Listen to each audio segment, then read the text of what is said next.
नमस्कार दोस्तों, कैसे हैं आप लोग। उम्मीद करता हूं कि सभी लोग स्वस्थ होंगे और मस्त होंगे। स्वागत करता हूं आपका गौतम सीटेट क्लासेस में। तो चलिए दोस्तों, समय बर्बाद नहीं करेंगे और क्लास को कर देंगे स्टार्ट। देखिए मित्रों, इस क्लास से पहले मेंडल और आनुवंशिकता के सिद्धांत, इस पर आधारित एक थ्योरी की क्लास मैंने डाली थी। उसमें मैंने समझाने का प्रयास किया था, हम लोगों ने चर्चा की थी उस पर कि मेंडल कौन थे, कहाँ के थे, उन्होंने क्या किया, किस तरह से आनुवंशिकता के सिद्धांत दिए, किस तरह के उन्होंने प्रयोग किए। तो वो एक थ्योरी की क्लास थी। अब उसी थ्योरी की क्लास पर आधारित 10 अति महत्वपूर्ण वस्तुनिष्ठ प्रश्न यानी कि MCQs, ये MCQs मैं आज आपको करवाऊंगा और इसमें जो चीज़ें रह गई होंगी उनको भी समझने का प्रयास करेंगे। फिर आपका मेंडल और आनुवंशिकता का जो चैप्टर है बिल्कुल पूरा हो जाएगा। और देखिए, ये अति महत्वपूर्ण प्रश्न इसलिए हैं कि मैं आपको बता दूं कि टीचिंग से रिलेटेड कोई सा भी एग्ज़ाम हो, चाहे वो आपका सीटेट का हो, DSSB का हो, रीट का हो, KVS, super TET, UP TET या कोई अदर टेट भी हो, आपको इस टॉपिक पे 1 या 2 प्रश्न आपके पेपर में ज़रूर मिलेंगे। तो अगर आप आज की क्लास देख लेते हैं तो आप समझ लीजिए 2 नंबर तो आपकी जेब में आ ही गए। इसलिए दोस्तों, क्लास को बिल्कुल मत छोड़ना, पूरी क्लास देखना, पूरी चीज़ों को समझना। और अगर आपने क्लास को स्किप कर दिया, पूरा नहीं देखा, तो समझ लो 1-2 नंबर से आज आप हाथ धो बैठोगे। तो मित्रों, बहुत ही महत्वपूर्ण क्लास है, इसलिए क्लास को स्किप करने की कोशिश बिल्कुल ना करें, ध्यान से क्लास को समझें। देखिए, मेरा प्रयास ये रहता है कि मैं चीज़ों को इतना आसान बना के लाऊं आपके लिए कि बिल्कुल दो के पाढ़े की तरह आपको ये सारी चीज़ें समझ में आ जाएं। और मेरे इसी प्रयास के तहत आज की क्लास है आपके लिए। तो मित्रों, चलिए स्टार्ट करते हैं अपनी क्लास। क्लास स्टार्ट करने से पहले एक छोटी सी रिक्वेस्ट है आप लोगों से। अगर आपको मेरा पढ़ाया हुआ पसंद आता है, मेरे टॉपिक्स पसंद आते हैं, जो चीज़ें मैं बताता हूँ वो पसंद आते हैं, तो please Gautam CTET classes channel को सब्सक्राइब कर दें और नोटिफिकेशन जो बेल है उसको भी ऑन कर दें। क्योंकि अगर आप नोटिफिकेशन जो है ऑन नहीं करेंगे तो फिर आपको पता ही नहीं चलेगा क्लास कब आई और कब चली गई। और मैं बार बार कहता हूँ कि अगर क्लास छूटती है तो फिर बहुत कुछ छूटता है। तो इसलिए नोटिफिकेशन बेल को ज़रूर ऑन कर दें। चलिए मित्रों, स्टार्ट करते हैं आज की क्लास। जी, आज का पहला प्रश्न, मेंडल ने नियम में से मेंडल के नियम में से कौन सा आनुवंशिकता का नियम नहीं है। इसका मतलब है कि जो ये 4 नियम दिए हुए हैं इनमें से कौन सा ऐसा नियम है आनुवंशिकता का जो मेंडल ने नहीं दिया है। प्रभाविता का नियम, समानता का नियम, पृथक्करण का नियम या स्वतंत्र अपव्यूहन का नियम। तो ये देखिए, क्लास कल हुई थी इस क्लास में उस चीज़ को हम डिस्कस किया था। तो जो प्रभाविता का नियम है, प्रभाविता का नियम में क्या था कि जो प्रबल जीन्स होगा, प्रबल जीन्स उसी जीन्स का गुण दिखाई देगा। तो इसको इन्होंने प्रभाविता का नियम कहा था। इसका मतलब ये तो मेंडल ने दिया था। अच्छा, दूसरा करते हैं पृथक्करण का नियम। पृथक्करण का नियम का मतलब यही था कि जब दो संकर करते हैं हम किन्हीं दो चीज़ों को, तो जो पहली जो पीढ़ी होती है उस संकर में उसका गुण दिखाई देता है जो जीन्स प्रबल होता है, लेकिन दूसरे का भी गुण रहता है। आगे वाली पीढ़ी में क्या होता है कि वो गुण पृथक पृथक होता चला जाता है। तो ये भी नियम दिया था मेंडल ने।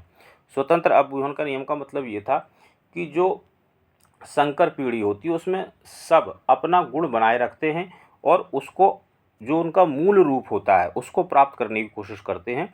ये स्वतंत्र अपव्यूहन के नियम में बात की थी मेंडल ने। यानी कि पहला, तीसरा और चौथा, ये तीनों नियम जो है मेंडल के हैं, जबकि समानता का नियम नहीं है।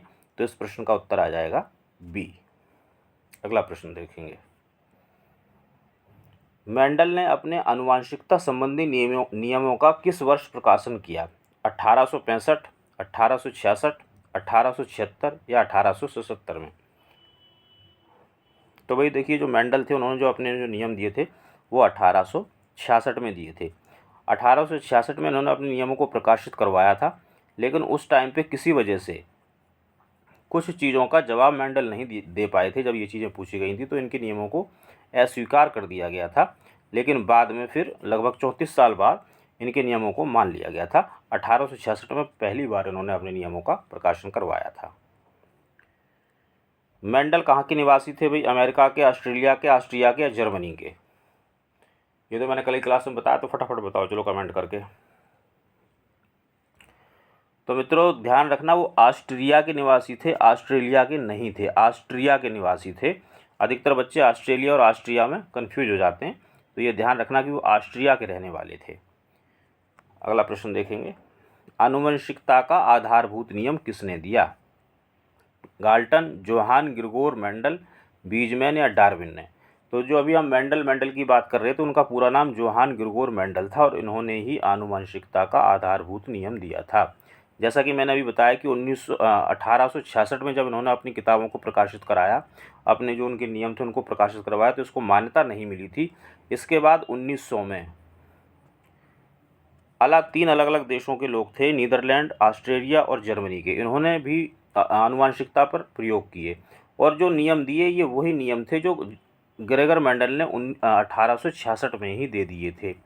तो फिर जब 1900 में उनके नियम इन तीन लोगों ने जो नियम दिए, नीदरलैंड, ऑस्ट्रेलिया और जो जर्मनी के शोधकर्ता थे, उन्होंने कहा कि भाई जो बात मेंडल ने कही थी वो बात सही है, इसलिए इनको मान्यता मिल गई थी, जो 1866 में प्रकाशित हुए थे।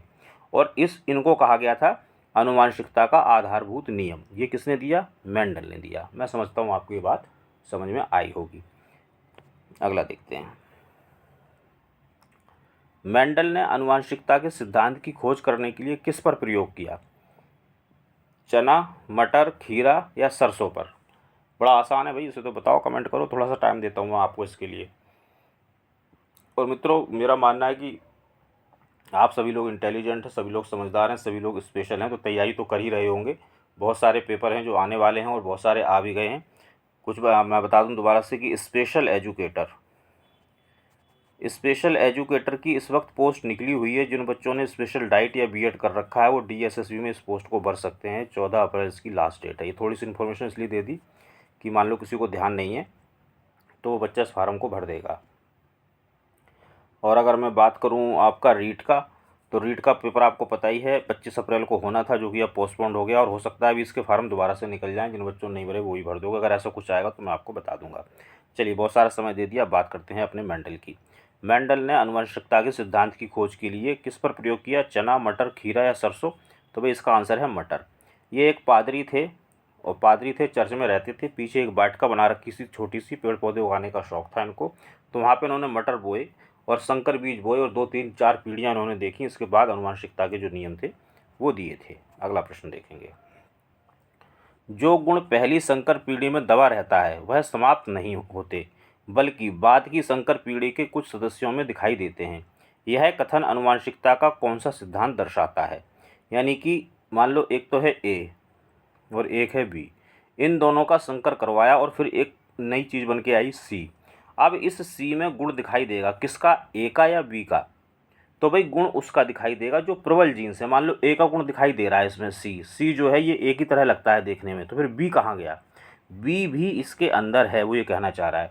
लेकिन आने वाली अगली पीढ़ियों में ये जो बी है ये भी अपना कुछ ना कुछ संकेत जरूर देगा, कुछ ना कुछ अपना रूप दिखाएगा। तो ये कौन सा सिद्धांत है वो ये पूछ रहा है। पृथक्करण का सिद्धांत, स्वतंत्र छटाई का सिद्धांत, निरंतरता का सिद्धांत या समानता का सिद्धांत?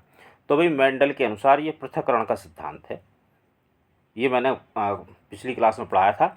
और भाई वो क्लास जिस बच्चे ने नहीं देखी है वो थ्योरीज एंड थिंकर्स एक प्ले लिस्ट है जिस पे आपको सारी थ्योरीज मिल जाएंगी और थिंकर्स के बारे में इन्फॉर्मेशन मिल जाएगी। आप उसको जाके गौतम सीटेट क्लासेस चैनल पे देख सकते हैं। बाकी इस वीडियो में भी इसका लिंक है, आप वहाँ पे भी टच करके उस क्लास तक पहुँच सकते हैं। बहुत बेहतरीन क्लास है, आप उसको ज़रूर देखें प्लीज़। अगला प्रश्न देखिए। आनुवंशिकता के प्रत्यागमन के नियम के अनुसार बच्चों में क्या होता है? माता पिता के समान गुण पाए जाते हैं, माता पिता के विपरीत गुण पाए जाते हैं। ये दो आपको कथन दे रखे हैं। अब वो पूछ रहा है केवल एक सही है, केवल दो सही है, एक और दो दोनों सही हैं, या एक और दो दोनों गलत हैं? अब बताइए प्रत्यागमन का नियम क्या होता है? प्रत्यागमन के नियम के अनुसार क्या होता है कि माता पिता के विपरीत गुण पाए जाते हैं बच्चों में। यानी कि बच्चे मान लो माता पिता छोटे कद के थे लेकिन बच्चे लंबे पैदा हो गए, तो वो लंबे कैसे पैदा हुए? वो ऐसे पैदा हुए कि जो माता पिता जो छोटे कद के हैं या सामान्य कद के हैं और उनके जो बच्चे हैं वो काफ़ी बड़े हो गए। मान लो माता पिता तो 5.5 फीट के हैं और बच्चे हो रहे हैं 6.5 फीट के, तो ये ऐसे कैसे हुआ?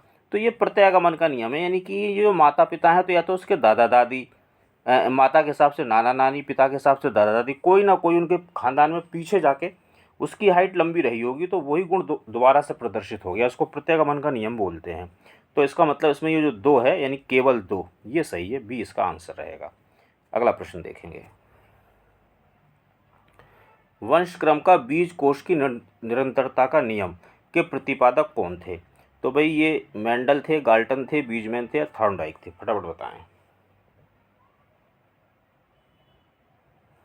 तो भाई इसमें थे बीजमैन। इन्होंने क्या कहा था? बीजमैन ने ये बात कही थी कि जो हमारा मानव शरीर है ये दो चीज़ों से बनता है।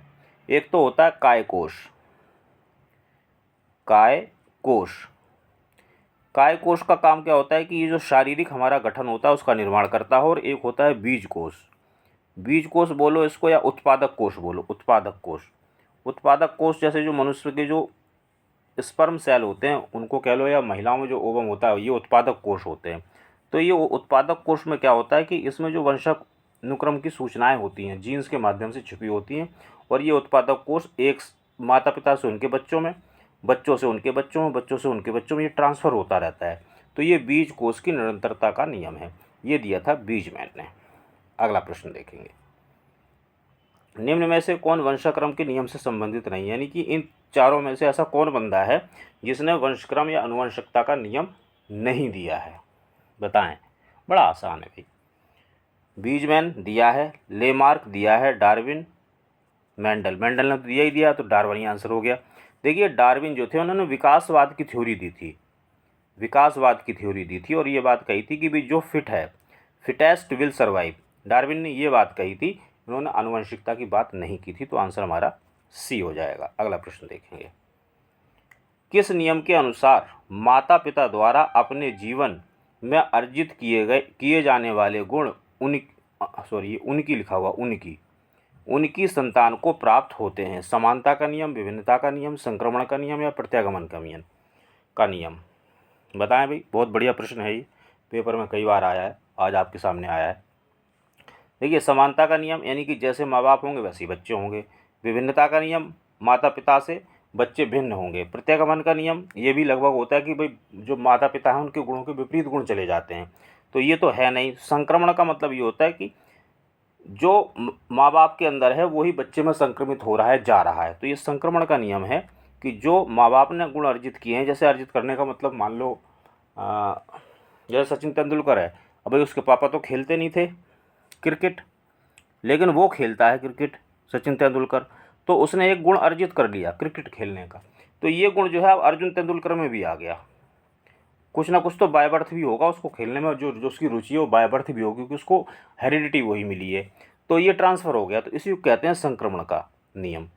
तो मित्रों ये 10 प्रश्न थे। उम्मीद करता हूँ प्रश्न आपको पसंद आए होंगे, और ये ऐसे प्रश्न हैं कि पेपर में जरूर आएंगे। बहुत छांट के लाया हूँ आपके लिए, इसलिए इनको एक कॉपी में लिख लो, एक अपने नोट्स बना लो, ये आपके बहुत काम आने वाले हैं। और मित्रों क्लास कैसी लगी, आपका क्या स्कोर रहा वो भी मुझे बताएं, क्लास कैसी लगी वो भी बताएं, कमेंट जरूर करें। बाकी चैनल को सब्सक्राइब, लाइक और शेयर करते रहिए ताकि और बच्चों को भी भला हो। और सीटेट से रिलेटेड आपकी कोई भी क्वेरी है, इस नंबर पर नोट्स वगैरह चाहिए, कुछ भी व्हाट्सअप करके आप मुझसे नोट्स वगैरह ले सकते हैं। कोई आपकी क्वेरी आप उसको भी मुझसे पूछ सकते हैं। जितना संभव हो सकेगा मैं आपकी मदद करूँगा। तो मित्रों मिलेंगे अगली क्लास में, तब तक आप सभी लोग स्वस्थ रहें और मस्त रहें।